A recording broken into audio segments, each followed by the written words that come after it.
Welcome to Beyond the Beat, your go-to source for insider knowledge on fantasy football.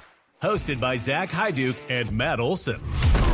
We bring you straight to the action with exclusive interviews from NFL beat writers, draft experts, and film gurus. Get the news from the field, straight from the sources at training camp and beyond. This is where fantasy wins are made.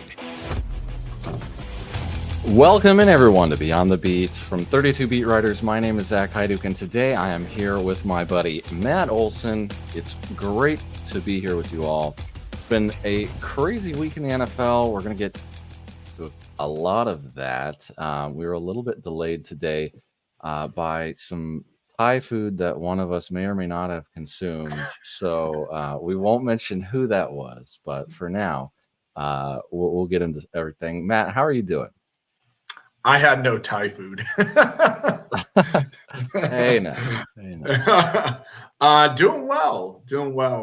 You know, obviously not in my normal setup, on the road, enjoying life. Yeah, it's been good. Like you said, a lot going on in the NFL. It's good to be here to discuss it. Yeah, it's good to see you. Yeah, you're in some hotel. I don't even know where you're at, to be honest. I'm in Greenville, South Carolina. Oh, okay. So weather's probably a little warmer down there. I think that's about as far north as palm trees grow. I've been through it one time. So, you know, since everybody would be super interested to know that information. So let's get to what everybody actually gives a crap about while we're here. And what we're going to do is we're going to dig into some of the biggest news of the week so far. You can see that in the title here. And we're also going to go ahead and dig into some of our preseason predictions, give ourselves a little bit of a pass-fail, see how we did with that. And and just pass fail on last week. I feel like we did pretty good.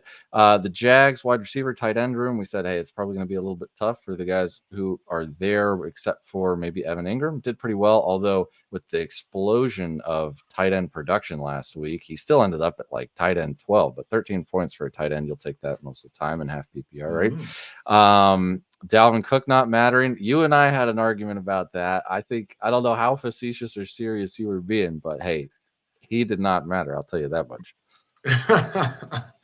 I mean, in my defense, I didn't say he was going to matter. I said he was. he has just as good a chance as anyone else in that backfield to matter, which is take that as you will.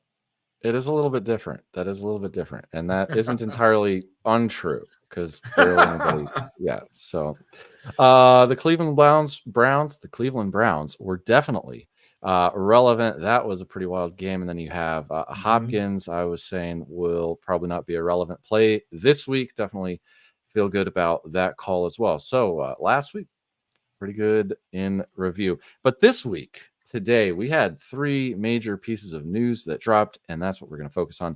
Anthony Richardson was benched by the Colts for Joe Flacco. I texted our buddy Destin Adams to see if he had any opinion he could give us on this. He's going to get back to us a little bit later this week. Had some family stuff he was like hanging out with, I guess. And but I did retweet that something that Destin said here. He said, benching the 22-year-old Anthony Richardson and killing his confidence like this is essentially closing the book on this experiment. How do you go back to him after this? How is he ever going to feel trusted and supported again? He believes it's a pretty bad decision down there. And I know that Destin has felt pretty strongly about this for a couple of weeks with the rumors surrounding everything and the criticism that Anthony Richardson has faced. And in my opinion, rightly so. Noah Compton, senior editor for the Blue Stable, said that a whopping 12.95%, so 13% essentially, of Anthony Richardson's pass attempts have resulted in a pass breakup. No other QB in the NFL has a rate of 10% or higher. The Colts pass catchers are also third worst in the NFL in separation at the time of target per NFL Pro. Now, some of that, I think I watched a breakdown of the most recent game here against the Texans from the QB school, which if you don't know them, check them out. JT O'Sullivan there. Anthony Richardson and what he was breaking down, he just double clutches a lot of things. Like there will be an open receiver or a decision that he's supposed to go to that he may even be staring down, and he'll fake it unintentionally or intentionally. I don't know what he's doing, but then he'll take a sack, a hit, has to scramble. It just doesn't work out. So for some of those like pass catching, what we mentioned about the pass catchers and their separation, I think there is a little bit of a caveat to that.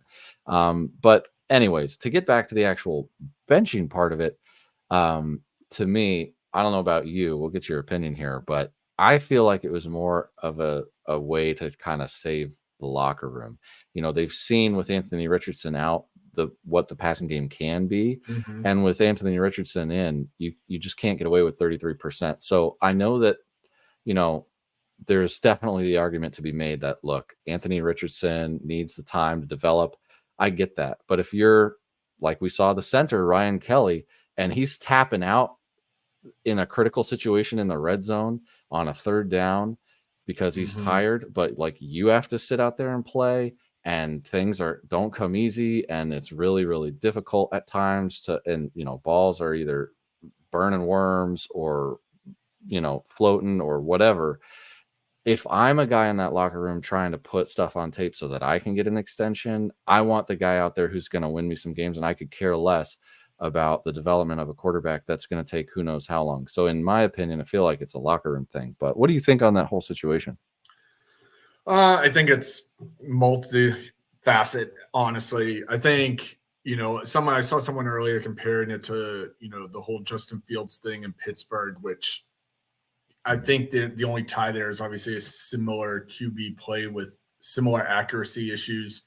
But I think it's an unwillingness to push the ball down the field. And I think I can't believe I'm going to say this, but Flacco, he's at least willing to go to those intermediate spots. Richardson will throw the deep ball, but it hasn't been good this year at all.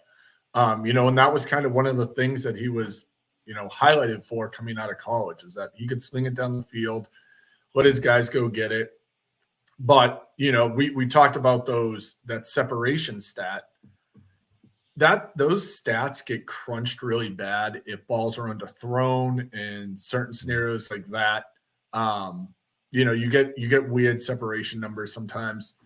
And, I think we've also seen with inefficiency in QBs recently, like last week, you have the, oh my goodness, slipping my mind, Cleveland, Jameis Winston scenario where a simple little change there went a long way. Now, I would trust my team way more with Winston than Flacco, but I do think that, to your point, there's some kind of not re-energizing that's needed. The Colts certainly have a fine team outside of the offense, but they have a decent wide receiver room. Josh Downs has showed that he can play. Obviously, Pittman has been underperforming, but a big part of that is they just can't get him the ball. So you kind of couple all those things together, and at some point, someone has to be blamed, right? And I think in this case, that's Anthony Richardson. Yeah, and I think the thing is the blame aspect of things. Like, it's obvious that it's a struggle now, and he has to take a lot of that. Like 33% completion does not happen because terrible. The wide receivers are dropping everything, because we don't see that when the other guy's in there. So I think in a lot of ways, again, it's not even that they can't play Richardson because they want to. Like, it's more than just taking time to develop him. It's also the surrounding scenarios. Like, if I'm looking at, I'm not actually looking at the rankings, but just like checking over people's records here. I think they're like maybe sixth right now in the AFC as far as like records are concerned. They're 4-4, give or take. They're 500. So there's 1, 2, 3, 4, 5, 6 teams. I guess technically the Chargers have they're above 500 because they only have 3 losses because they had that bye week. So we'll see what happens there. But the point of the matter is, with 7 teams in the playoffs, you're right there on the edge of it. And if you're, again, people who want to get paid, then that's what you want. And so I mean, with the Patriots, even like I always bring the Patriots up every show. It was like a week before the freaking Miami game, right? And there was rumors coming out of that locker room that people were upset and they wanted Drake May in there because they wanted the chance with a QB who could throw for more than 150 yards a game. Yeah. So obviously in that case, you're going to the rookie, not away from the young quarterback. But similarly, like you just sometimes make decisions because you feel like that's what you need to do to keep the locker room together, because you can't in week 8 have your team completely falling apart and rebelling. So we'll see how that happens. Do you think he plays ever again for this team in a starting role? Yeah, 100%. I really When do you think that is? I mean, that's a tough question. I think it's this year. I don't think that – I think there's going to be a time where, you know, it's Joe Flacco. I get that he's done a ton, but there's going to be a game he struggles. There's going to be a game there behind, and he's going to get an opportunity to come in and probably show that he's learned something or developed something in the practices, you know, that he's been benched in. And I'm not saying he is going to show anything when he gets in, but I am simply saying that we are going to see Anthony Richardson again. And if he does show us something, there's going to be an instant quarterback controversy to go back to him. So, you know, I can see that same thing happening in Pittsburgh as well. You know, if we've all seen Russ struggle in scenarios and they'll go back to Fields, and I don't know that it'll be the same kind of controversy, but I do think that there's a link between the Brown scenario, the Pittsburgh scenario, and jolts and that uplifting into wins. And now, you know, Indy's like, well, hell, let's try that. So I think it's kind of one of those scenarios, but I do think you'll see Anthony Richardson again this year. So this year, yeah, that's interesting. I mean, I think you might, especially if they do end up, like you said, or alluded to, falling out of playoff contention at some point. Per Stephen Holder of ESPN, a Colts team source said on Richardson's demotion, quote, "We're not quitting on Anthony. That will be the story, but that is not the case." So, you know, I mean, we got something similar when it came to Bryce Young, another quarterback taken in that same draft class, of course, there. But I do think it's a bit different of a situation, and so we'll have to see how that goes. The tapping out thing, maybe that is part of it. Like, hey, let's get his house in order from an attitude and a conditioning standpoint, and then we'll move from there. So maybe it's a couple games. We'll see. But for now, at the very least, it does not bode well in the long term if you are a fantasy dynasty manager or anything of the sort. So hopefully, I don't know. I pray that he comes back in and looks a little bit different than he did last time. Moving on to the next bit of news here. Diontae Johnson is traded from the Panthers to the Ravens for the equivalent of a bag of chips. Hopefully we'll hear from our guy Mike K a little bit later in the week as well. All of this happened today, and so they are swamped with everything. So appreciate it when they can get back to us. But last week, according to Mike, a league source told the Observer down in Charlotte that the Panthers' asking price was a 3rd-round pick for Diontae Johnson, but the Steelers essentially, you know, pegged his value at a 6th-round pick with that March swap in Carolina. You know, now he has only 9 games left, doesn't have anything on his deal after this year, so goes for very little value over to the Ravens to kind of round out that room over there. From Jonas Schaefer of the Baltimore Banner, he says that quarterback Lamar Jackson has led one of the NFL's best attacks, but Johnson's arrival gives the offense more viability in spread looks. The Ravens have played just 28.1% of their snaps in 11 personnel, so 3 wide receivers on the field. This season, a sharp drop-off from last season. With more 3 wide receiver looks, the Ravens would likely see a higher rate of light boxes, creating even more opportunities in the run game for Lamar Jackson and Derrick Henry, as well as Justice Hill and your guy, Keaton Mitchell. I mean, this Ravens passing attack and rushing attack just in general, according to Aaron Schatz, the guy who basically, I believe, invented DVOA, you know, they're adding him to a offense that is measuring the top half, through the top for the first half of a season. Good grief. They're one of the top in DVOA ever. Right now, from what I'm seeing, they're ranking 1, 2, 3, 4, 5, 6 in offensive DVOA at 36%, right behind the 98 Broncos. And then, of course, at the very top, there's the 2007 Pats. Man, those days were nice. But the point is you're adding to a wide receiver to an offense that was already just killing people. And Lamar Jackson looks like an MVP candidate. And now he has another guy to help him maybe chase that crown. Any thoughts on that situation? I think it's really unfortunate for every other pass catcher in Baltimore. Zay Flowers was obviously having a decent year. Mark Andrews was starting to emerge. We saw Likely more involved. I mean, Likely's going to, if they do shift to that, 3 wide receiver look, I think Andrews has done enough over the past few weeks to kind of cement his, let's call it, tight end 1A role back and kind of push Likely a little further down, at least in, red zone scenarios.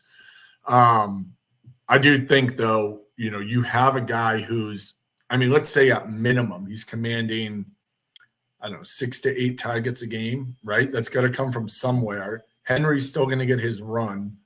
As we've seen, Baltimore needs to run Henry to fully succeed. So the real winner here is probably Lamar Jackson. To our friend's point here, Michael K. Jonas Schaefer, sorry. If lighter boxes are going to become a thing, if more passing plays are going to become a thing, the real winner here is Lamar Jackson, which is probably pretty obvious. If I'm a Johnson owner in any league, I'm probably not going to do any better or any worse than what was currently happening in Carolina over the last few weeks. I think you just, maybe you get 5 receptions for 50 yards, occasional touchdown kind of deal. I think it just truly hurts everyone else around them. Yeah, Zay Flowers, I think, is and just for everybody's reference, I tend to use half PPR for what it's worth to the rest of you. Yeah, so same here. Zay Flowers is wide receiver 18 on the year right now. Mm-hmm. The thing just looking over even just his game logs, though, most of his games, there are a few exceptions, have like 10 plus targets, 11, 12, 13. So my question with Zay Flowers is, all right, do they maybe have like a reduction does he have a reduction in target share, but does his efficiency go up? Now, his efficiency wasn't bad anyways, but maybe there's a way or a scenario that he doesn't fall off as much, even if he's targeted less, just simply by nature of the fact that the offense, I don't know how much better it can necessarily get it from a touchdown, possibility perspective for him, but just in general from an efficiency perspective. Now, I will note that I believe he only has 1 touchdown on the year for what it's worth. So, if he scores anything more and still has, 8 targets and 6 receptions for 80 yards, like you're feeling really good about that still. Lamar Jackson, quarterback 1, Derrick Henry, running back 1. I guess we probably see more of that continue, right? So, I'm excited about that as a Lamar Jackson owner in Dynasty. Very, very, very happy. But yeah, we'll have to see how those targets shake out. Stefon Diggs tore his ACL. What does that mean for the rest of the Texans? What do you think? Honestly, Collins is going to come back at some point. I off the top of my head, don't know the injury report on him. I'm a terrible fantasy analyst in this moment. But you have that scenario. I think you have a lot of people excited currently about, Xavier Hutchinson being an option, John Mechie being an option. Like these guys, even Bobby Trees, good old Robert Woods coming back into the fold. Injuries are not fun at all. They're the most miserable thing in fantasy. But I think having these small in-season hype trains is kind of a big fun part of this game, where you get a guy who could potentially rise to relevancy that is just scraping the bottom of the bench. So, I mean, personally, I kind of want to see Hutchinson and see what he can produce. We've seen him have some decent games and have, been kind of a magician with the ball when he's gotten it in his hands. It just doesn't happen often. We watched this training camp this year where Mechie there was days he would ball out. I mean, then there were days he would just do absolutely nothing. But I guarantee you we might see a random Mechie game this in the next week or 2 or 3 that just comes out of nowhere. I think it's a fun scenario. I think it's a miserable fantasy scenario to try and piece this together. I think once Collins is back and 100% healthy, you're going to get, wide receiver 1 work with no questions asked now. So I think that's exciting if you have that lined up. But I know if I'm going to hang my hat on someone, and I've said it 3 times now, I'm probably going to look at Hutchinson just because, I don't know, I'm intrigued with his skill set. Yeah, I'll be interested there. Tank Dell's kind of been a disappointment just in general. He's only had a couple of usable games, and right now my device is not bringing everything up so I can give you accurate information on that. John Mechie himself, yeah, a couple 4 targets last game. We'll see if that continues to rise. And then the big thing here, and we'll get to this a little bit later, is CJ Stroud. I think you've been exceptionally disappointed by him, particularly over the last 4 weeks here. Hasn't even placed in the QB1 scenario. They run the ball a lot, very well with Joe Mixon. They don't need to pass, and sometimes it just doesn't work. So, I don't know. We'll have to see how that continues to shake out. But as far as Nico Collins is concerned, it looks like they're on track for week 10 with Nico Collins. So maybe if you're a Nico Collins, Christian McCaffrey owner, and you got both of them on IR, you'll take and win that week after a week off again. This week, we'll see. Christian McCaffrey, again, I'm just going to take a victory lap on that, trading him away after week 1. I'm still not convinced, by the way. I know this is off topic here. I'm still not convinced that he is necessarily back for week 10, just based on some of the phrasing that has been around the scenario there. It was like the word hopefully was used. Not saying that it won't happen and that I'm sure it won't, but I just am not sure that it will. And so take that for what it is worth. The Harry Snowman here is saying that Dell, and for those of you who are listening to the podcast, we are live so people can comment. It says that Dell has been recovering from a couple of things. The other receivers haven't really distinguished themselves. In his opinion, Nico is the dog in the room. Yeah, I think we'd both pretty much agree with that. I do think even when healthy, Dell's been a little bit of a disappointment. We could probably argue why that is or isn't the case. I was a little bit concerned about him last year. We could have to go back into the archives to see if we have any clips on that. But yeah, I don't know. Anything quick before we head to our break here, Matt? No, I think we could have one fun week here in Houston, or it could be also the worst week in the world for CJ Stroud. So we'll see what happens this week. All right. Sounds good. We'll be right back after these messages from our sponsor. Oh, every week I'm answering these start sit questions on Sunday morning. I go to the weekly rankings on playerprofiler.com just to make sure that my instincts are correct, and sometimes they're not. And guess what? More often than not, I go with the projections. You may not feel great about starting Daniel Jones or Wan'Dale Robinson, but the projections say, hey, that's the move. It may not feel right, but you use those projections to get it right. That's the power of the Player Profiler system. It's Evan Ringler, it's Bradley Stalder, it's Theo Greminger, of course, it's Billy Muzio making these rankings possible. The season rankings, so you know who to pick up, who to trade for. The dynasty rankings are part of this. The offensive line rankings from Dan Fornick, one of the best in the business. Then we get our cornerback rankings, which show which corners are matched up with which wide receivers. And now, in collaboration with the IDP show, we have IDP rankings. Did you know that? Did you? So go to playerprofiler.com. Use promo code PODFATHER. Get you 25% off the player rankings package right now at playerprofiler.com. Enjoy!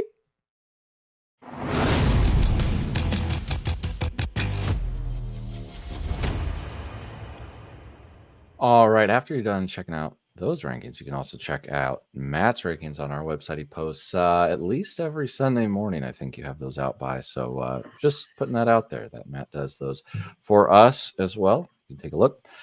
Let's go ahead and get into some pass fail on our preseason predictions. We've got some hot takes. We've got some little spicy takes. We've got some super spicy takes that we put into an article right before the start of the season. So we're just going to go and evaluate ourselves and see how we've done so far on the year. So starting with you, Matt, what was your level 1 spicy prediction? So I said Kyle Pitts will finish as a top 3 tight end. And thanks to last week, he is currently tight end 4. So I'm going to say I am on track for that to happen. It feels pretty good. I liked everything that was happening, obviously, this offseason in Atlanta. Now, obviously, there's a 1-week slate boost, but every tight end got that boost last week, right? We talked about that a little earlier. So for him to be number 4 currently after a huge week like that for everyone, it's good to see. I think it's only going to continue. I think he's getting used better, more correct. I think whatever the words you want to use are, he's back to being a part of that offense.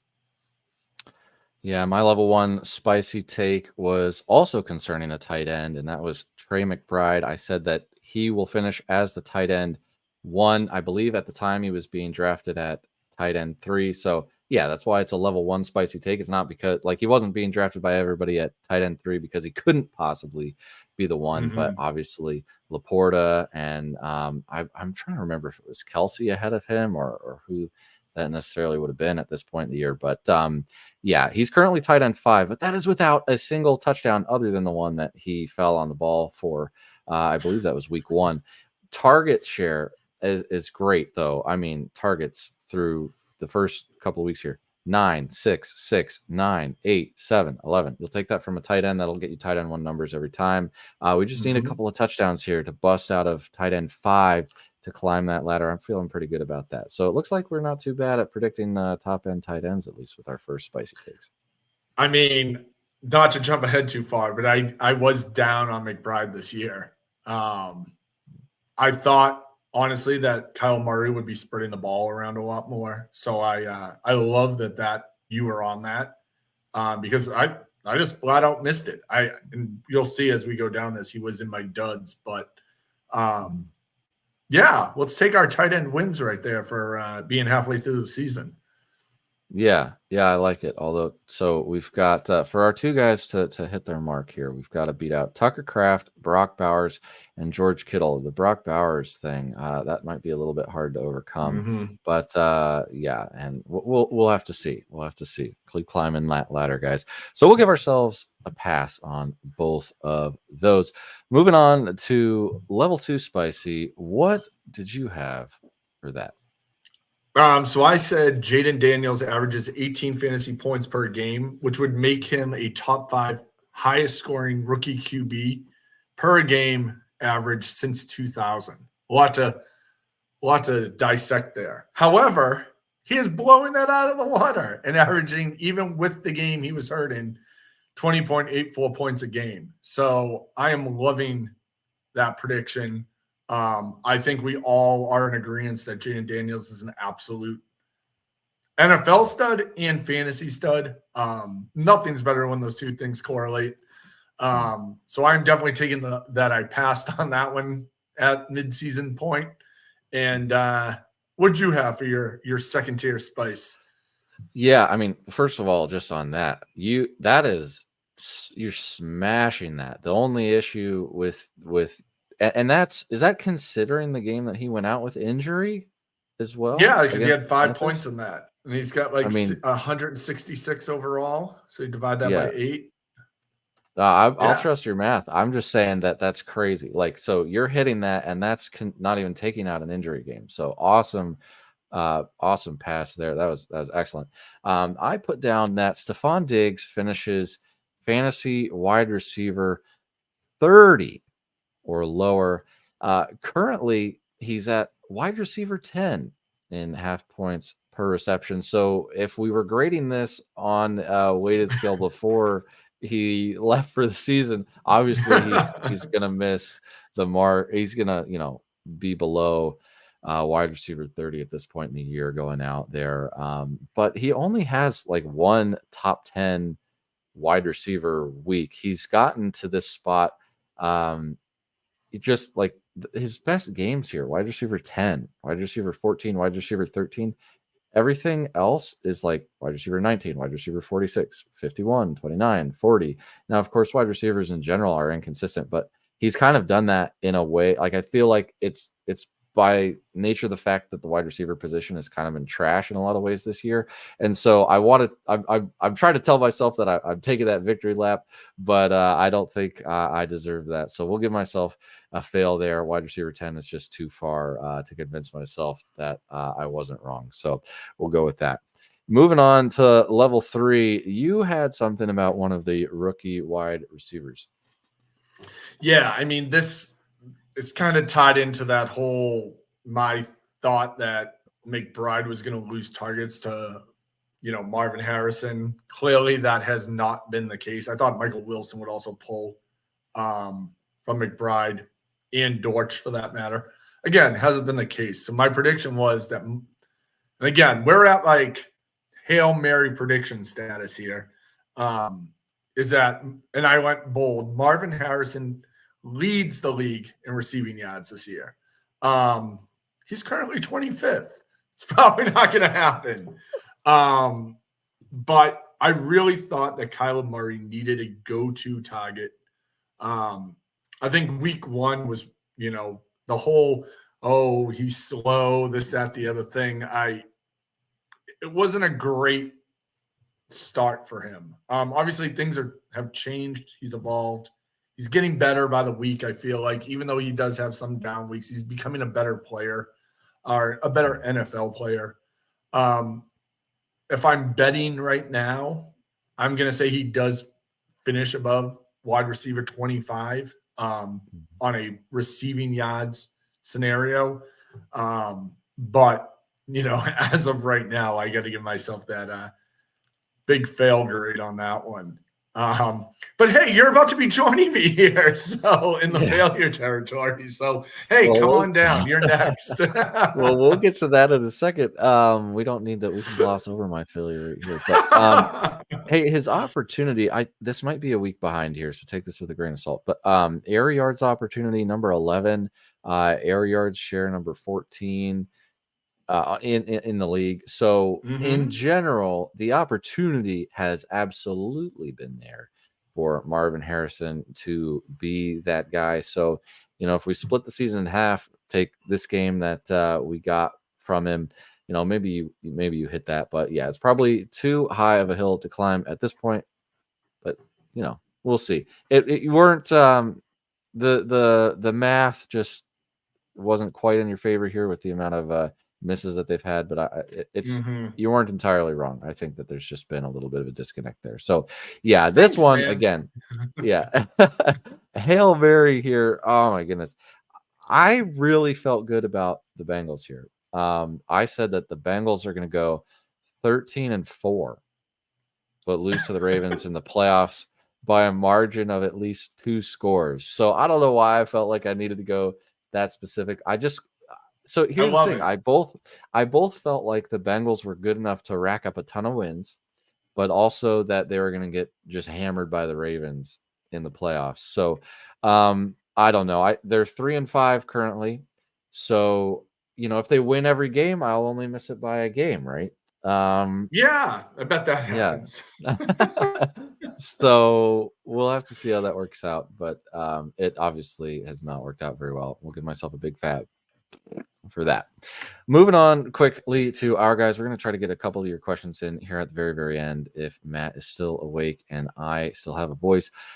Our guys this year, I had quarterback Jared Goff, wide receiver Cooper Kupp and Brian Thomas, running back Brian Robinson Jr., Javonte Williams, tight end Isaiah Likely, and in the flex spot for this, I put wide receiver Jackson Smith-Njigba and J.K. Dobbins. I mean, there are definitely a few misses there, depending on how you look. I mean, wide receiver Cooper Kupp obviously got injured, but he was on fire before that. So, And he looks fine now. again, yeah, I think that I don't think he's obviously the 2 still behind Puka Nacua, and based on the last game that we did see, I don't know if he quite lives up to where I was hoping that he would be. Jared Goff, quarterback 13, I think. So, not. I was hoping that we'd see maybe a top 6 from him. The Dome, I really thought would do well for him. He plays in like 14 of those this year. Didn't quite work out that way, although they are putting up 50 points a game. So there's that. But Brian Robinson felt pretty good about. He's been pretty good at times. Brian Thomas Jr. been very, very good. J.K. Dobbins feels like that's pretty well a hit. And Isaiah Likely, I mean, I guess yay to start the beginning of the year and not so great since then. Who did you have, Matt?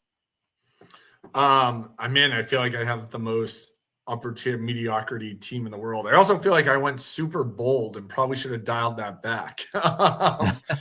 But looking at the my guys for this year, I had Kyler Murray, who I still think finishes this year super strong. I know and Kyler Murray actually commented on it. There's charts out there that say Kyler Murray falls off at the end of every year.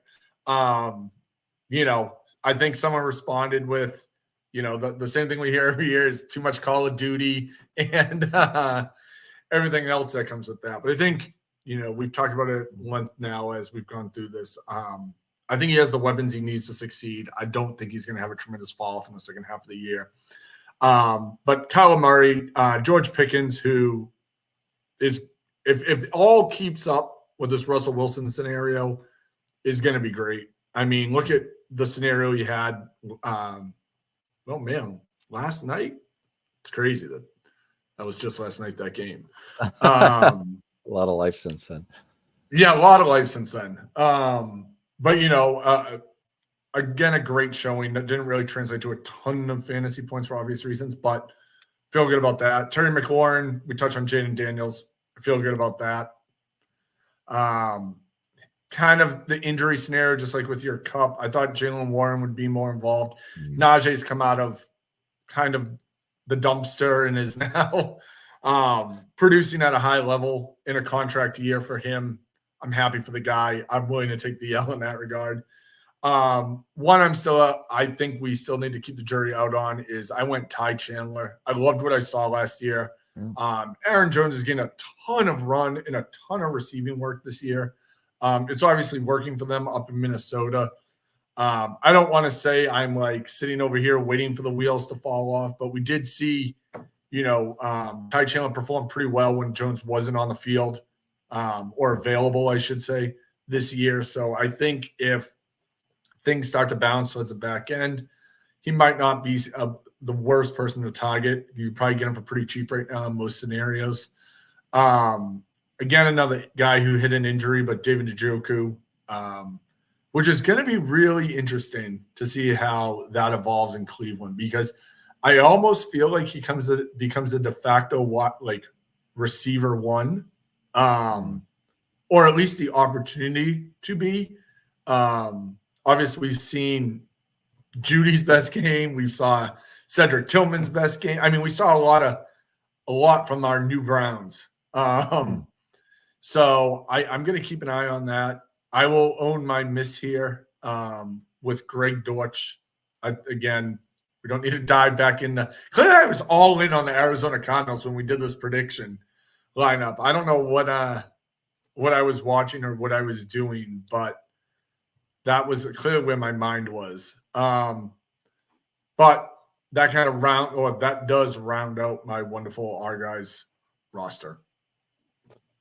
Yeah, well, let's get to our duds here. I had as my main dud quarterback CJ Stroud. He was being drafted, I believe, at quarterback 5. Damn. Right now, quarterback 15, as we said earlier, just not cutting the mustard. You were big on wide receiver Marvin Harrison Jr. being drafted. I think it was at the time maybe 6, 7, or 8 at wide receiver at the back end of the first there. And I just, I'll take that, I guess, at this point of the For season the as record, well. I would like to say that I was on with his ADP going there. I was 100% out. Yeah. He's going to lead the league in receiving yards, but I'm not drafting him at wide receiver 5, whatever. It was a three level 3 spicy bold prediction. What do you want from me? It was exciting. There you go. Travis Etienne, I also said, was going to be a dud, and he currently, let me just make sure that I am correct on this here. Where is he at? I know he's on this list. Running back 40. Obviously, the injury, doesn't help him. But Tank Bigsby, he's going to take the guy's job. I don't think so, but Tank Bigsby is looking very good. Maybe a reduction in that workload is coming. We'll have to see. And then I also said that Pat Freiermuth was not going to be a guy that I was in on this year, and he's currently at tight end 14. His original ADP being, drumroll please. That can't be right. Why would I have said? Maybe I was just saying that he was like super, super bad. But if he's ADP currently at 15, or currently ranked at 15 or 14, he's currently right where his ADP was. So I don't know. I guess we'll give myself the L on that. I'll give you. Why would I even? Yeah, I don't know why I put him in my dead. He was because he was such a. I'm guessing this is why you had him there, is when we were going through all of the summer, and then specifically in training camp, him and Fields clicked pretty early, like before Pickens in Fields started, making plays. And I think everyone got so excited that, Pat Freiermuth was going to be the de facto maybe wide receiver 1, wide receiver 2 kind of player on that team. And if anyone was a, Russell Wilson, Justin Fields, what follower, I'm not going to say believer, Russ never produces great tight ends number wise or doesn't traditionally. They're always, we'll call it slightly above average, right? And Fields really doesn't have any kind of history. He has that 1 year with Cole Kmet, but that clearly was a one-off. So maybe that's where it stemmed from. I'm just guessing. There was a lot of Pat Freiermuth from the beat writers.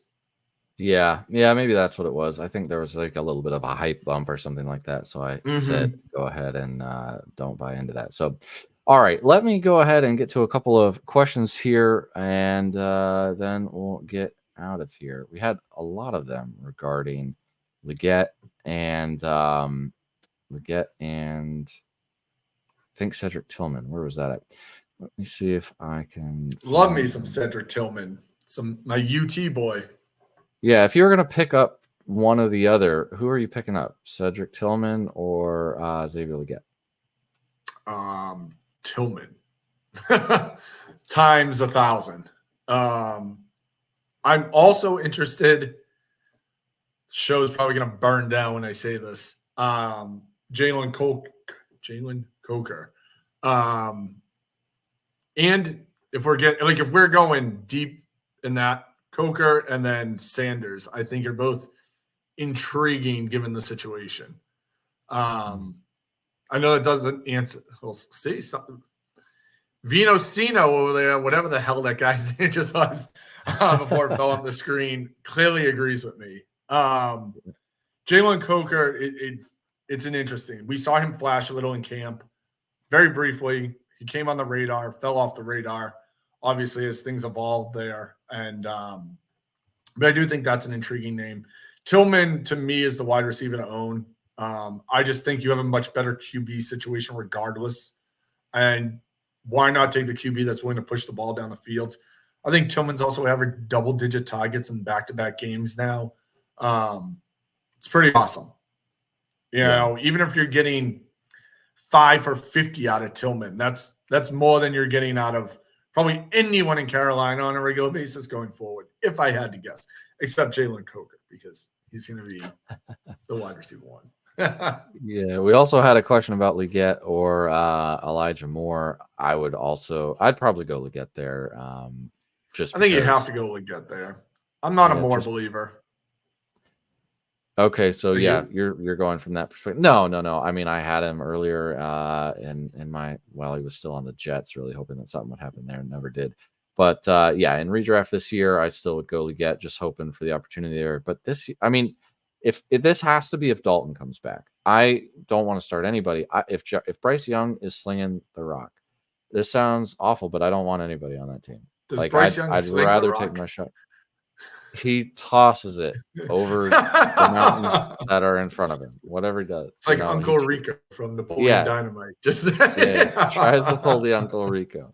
But yeah, I would probably go with Leggett there, hoping that Andy Dalton takes that back over. I don't see why he wouldn't, but we'll go from there. I had a quick question from Aldo. What's up, guys? Should I trade away Bijan Robinson for AJ Brown? My other running backs are H.N. Montgomery, Dobbins, Bigsby, and Tracy. My wide receivers are CeeDee Lamb, Darnell Mooney, Devonta Smith, and Ricky Pearsall. Are you taking Bijan Robinson for AJ Brown? Yeah, I think in that case I am. Why the hell not? I think it's just a let me clarify. balance. Are you comfortable giving away Bijan Robinson to get? Yeah. No, I was buying what you were selling. I'm not mad about it. I do think, it's sometimes tough in Philadelphia to know who's going to do what, and I think last week's a great example of what Hurts will do, and so just instantly take away touchdown opportunities. Obviously, they're close to the goal line. It's way different, but you're going to have down weeks for sure. But we've seen down weeks with Robinson as well. Obviously they were a little bit earlier in the season, or more often earlier in the season. But yeah, with that kind of lineup, and I thank you for putting in your players. It helps tremendously when you know the whole roster build out. I would do it just to solidify my wide receivers because I have tons of depth at running back. Do you agree or disagree? Well, the only reason I'm going to disagree here, I think we missed the fact that Devonta Smith is also in his wide receiver core at the moment. So I would not want to have AJ Brown and Devonta Smith there. But if we're just looking at Bijan, if we're just looking at Bijan and AJ Brown, then I think I would agree with you, just given the quality of the wide receiver and the running backs that are there. That being said, you got to get rid of Devonta Smith if you're bringing in AJ Brown. So maybe go get someone else 2 or something like that. But I wouldn't bring in AJ Brown before I get rid of Devonta Smith if I've got that offer in my inbox there. So, all right, I think unless you had anything quick, Matt, that might do it for us today. No, this is good. It's always good to be on and talking some football. Hopefully, next time we do this, my mic will be a little bit more clear and my face won't be as ugly, but that I cannot promise you, the latter on that. But as always, thank you guys for joining us.